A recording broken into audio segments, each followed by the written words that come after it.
10,000 শিক্ষক শিক্ষিকার চাকরি সুনিশ্চিত করা সহ একাধিক দাবিতে এবার রাজভবনে বেঙ্গল এডুকেশন ফোরামের সদস্যরা রাজ্যপালকে ডেপুটেশন প্রদান। দাবি দাওয়া জানিয়ে সমাবেশ রানী রাসমণি রোডেও।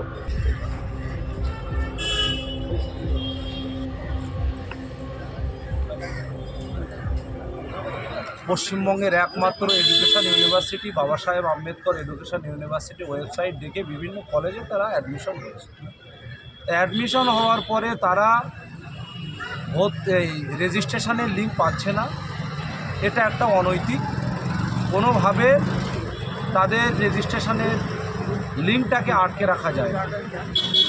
সেই সমস্ত স্টুডেন্টদের শিক্ষার্থীদের রেজিস্ট্রেশনের লিঙ্কের দাবি নিয়ে আজকে রাজভবনে আমরা এসেছি। ওনাদের উমা বন্দ্যোপাধ্যায় যিনি ভিসি এবং বাবা সাহেব এডুকেশন ইউনিভার্সিটি, এবং তিনি এই কারণে জেলে যাওয়ার কথা আমরা বলছি, সুপ্রিম কোর্টের লকে ভায়োলেট করে টাকা তোলার জন্যে তিনি লিঙ্কগুলো ছাড়ছেন না, ছেলেগুলো অবৈধতে।